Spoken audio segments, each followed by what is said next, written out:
Bonjour à tous. Alors, suite à ma première vidéo sur les incohérences de l'Église en matière de pédophilie, il y a un prêtre qui a demandé à me rencontrer. C'est le prêtre, il s'appelle Antoine. Et en fait, j'ai beaucoup aimé cette rencontre puisqu'il a écouté, il a compris et puis il a proposé des choses concrètes. Il a commencé à en parler autour de lui, à prendre des contacts et puis il a proposé une solution. Il m'a expliqué le secret pontifical. Et il a proposé une solution pour essayer de contourner ce secret pontifical. Donc j'ai beaucoup apprécié, ça fait un peu comme office de reconnaissance. Enfin, je me sens reconnu.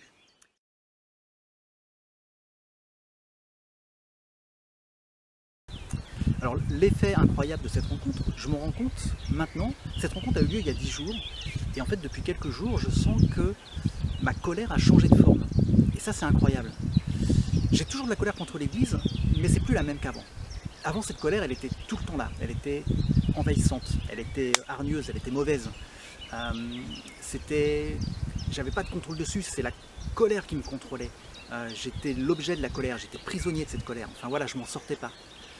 Alors que depuis que je l'ai rencontrée, je me surprends à constater que cette colère est toujours là, mais que je peux prendre du recul, qu'elle est plus froide, que je peux la contrôler, que je peux la rendre comme quelque chose de constructif.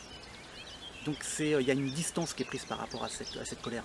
Et ce qui fait la différence, en fait, c'est que Antoine m'a reconnu dans ma souffrance et dans l'injustice que l'Église m'a fait subir.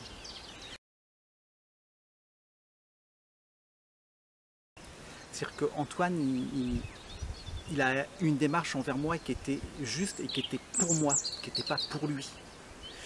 La reconnaissance que j'ai eue, c'est pas celle que j'ai déjà eue à moitié de la part de certains membres de l'Église, qui était juste un calcul, donc notamment de la part des évêques. Voilà, ils reconnaissent que je souffre, etc. Mais on sent bien que c'est pas quelque chose fait pour moi, mais fait pour eux, pour préserver l'image de l'Église. C'est un calcul, c'est pas, comment on dit, c'est pas volontaire, c'est pas de bonne foi, si je peux dire. Donc voilà, Antoine, c'était vraiment gratuit en fait son geste, et ça change tout.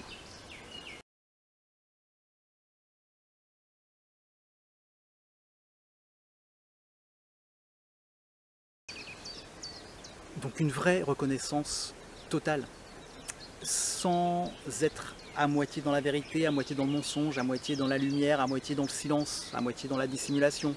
Non, non. Donc voilà ce que j'attends, messieurs les évêques de l'Église, c'est qu'elles prennent les devants et qu'elles agissent pour les victimes et pas pour préserver son image par calcul. Et simplement, seulement de cette façon, avec cette reconnaissance entière et pleine, avec cette lumière et cette vérité totale, ça apaisera vraiment les victimes. C'est ce qui se passe pour moi grâce à Antoine. Je suis apaisé grâce à cette démarche pleine et totale. Donc ça apaisera les victimes et puis l'Église sortira grandie. Parce qu'elle sera enfin en accord avec ce qu'elle prêche depuis des siècles. La vérité, la lumière divine, bah oui, et maintenant, faites-le.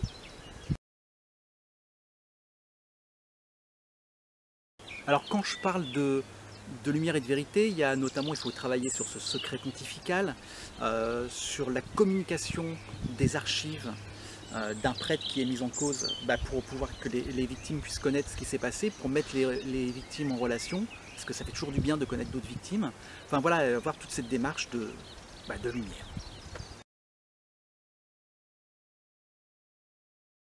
Une fois que la vérité et la lumière sont faites totalement, on peut enfin parler de pardon. Ce pardon dont les évêques nous rabâchent les oreilles à longueur de discours. Ils n'arrêtent pas de nous quémander le pardon, le pardon, le pardon. Oui, mais comment on peut accorder notre pardon si les fautes ne sont pas totalement avouées? C'est pas possible.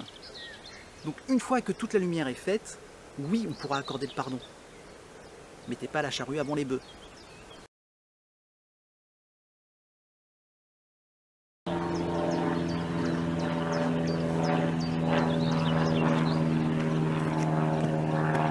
Alors il y a un truc qui m'interpelle quand même. Comment ça se fait que c'est à moi, le pauvre petit pécheur, de dire à l'Église, donc cette institution qui est censée nous guider vers Dieu, c'est à moi de lui dire comment se comporter pour être dans la vérité du Christ. La justice, le pardon, etc. Ça c'est quand même assez extraordinaire.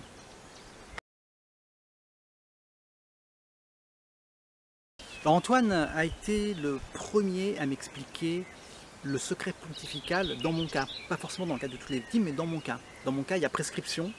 Donc si l'évêque me fait une copie du jugement rendu par l'Église, il y a un problème, un risque de diffamation. Donc il a fallu que j'attende 15 ans pour qu'il y ait enfin quelqu'un qui m'explique d'égal à égal, en supposant que j'ai un cerveau qui puisse comprendre, voilà, qui m'explique ce que c'est que pourquoi je me heurte à ce secret pontifical. Pourquoi on a attendu 15 ans pour m'expliquer ça? Pourquoi j'ai toujours reçu une parole de dominant, voilà, supérieur, et puis moi le pauvre petit qui ne pouvait pas comprendre et puis à qui on parlait comme à un imbécile? Non, c'est pas possible. Donc Antoine il m'a parlé d'homme à homme, d'humain à humain. Et ça c'est constructif.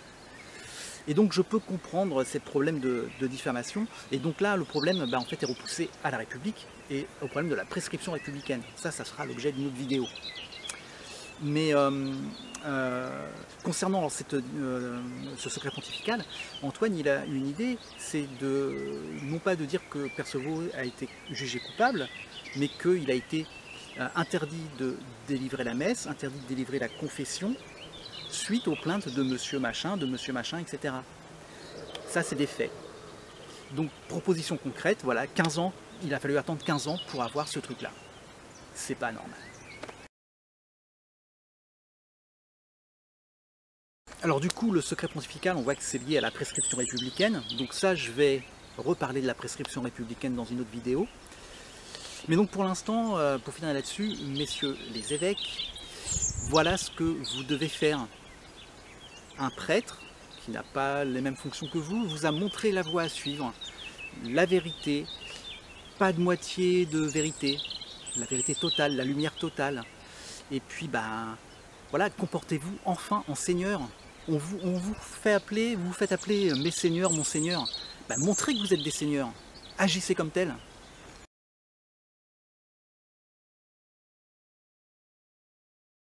Quelques jours après avoir enregistré la première partie de cette vidéo, j'ai assisté à une conférence donnée par le nouvel évêque auxiliaire de Versailles, M. Bruno Valentin. Et j'ai adoré. J'ai adoré parce que c'était un discours intelligent, humain, ouvert, très loin de la langue de bois dogmatique à laquelle la hiérarchie de l'Église m'avait habitué jusqu'à présent. Et ça fait du bien d'avoir l'impression d'être enfin compris et entendu. Ce que M. Valentin a dit à longueur de conférence, c'est que la position de l'Église maintenant, c'est vouloir savoir et oser dire. Il l'a répété plusieurs fois, vouloir savoir et oser dire. Et c'est justement ce que nous, les victimes, on réclame depuis des années et on se bat contre ça, contre le silence de l'Église. Et bien là, ça a l'air de changer. Au-delà de ce discours, de ces belles paroles, Bruno Valentin a aussi annoncé des choses concrètes. Et Dieu sait qu'on réclame des choses concrètes depuis très longtemps.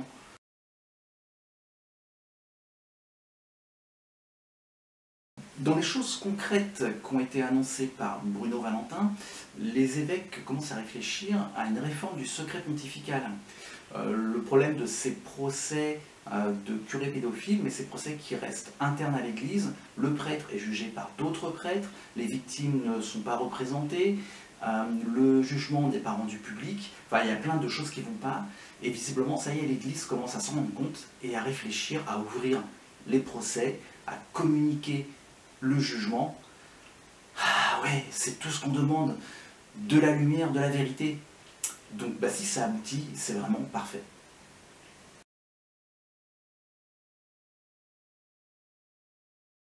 Alors, le premier point de l'action, c'est un devoir de mémoire. Et notamment, c'est lié à la constitution de la commission chapeautée par Jean-Marc Sauvé, cette commission qui a fait un appel à témoins via les médias. Donc voilà, premier point, ouvrir les dossiers. Oui, c'est bien. Deuxième point qu'on réclame aussi avec force depuis longtemps, c'est un geste financier, c'est une indemnisation. Monsieur Bruno Valentin a parlé de reconnaissance grâce à un geste financier. C'est tout à fait ça. La reconnaissance de la souffrance subie symbolisée par une action financière. Donc ça commence à se mettre en place. Troisième point, la prévention. Oui, la prévention des futurs curés dans la formation, enfin voilà, de de consolider un petit peu ce qui va se passer pour les futurs curés. Rien à dire, c'est parfait. Et le quatrième point, c'est l'accompagnement des fautifs. Et ça, effectivement, c'est très bien aussi.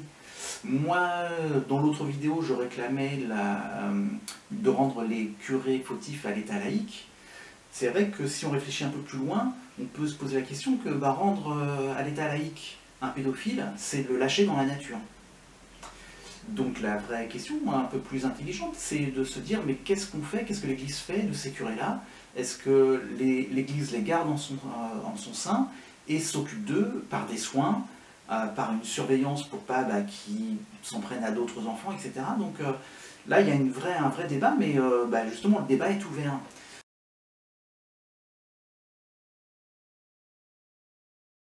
Tout ça, c'est vraiment très bien et très positif.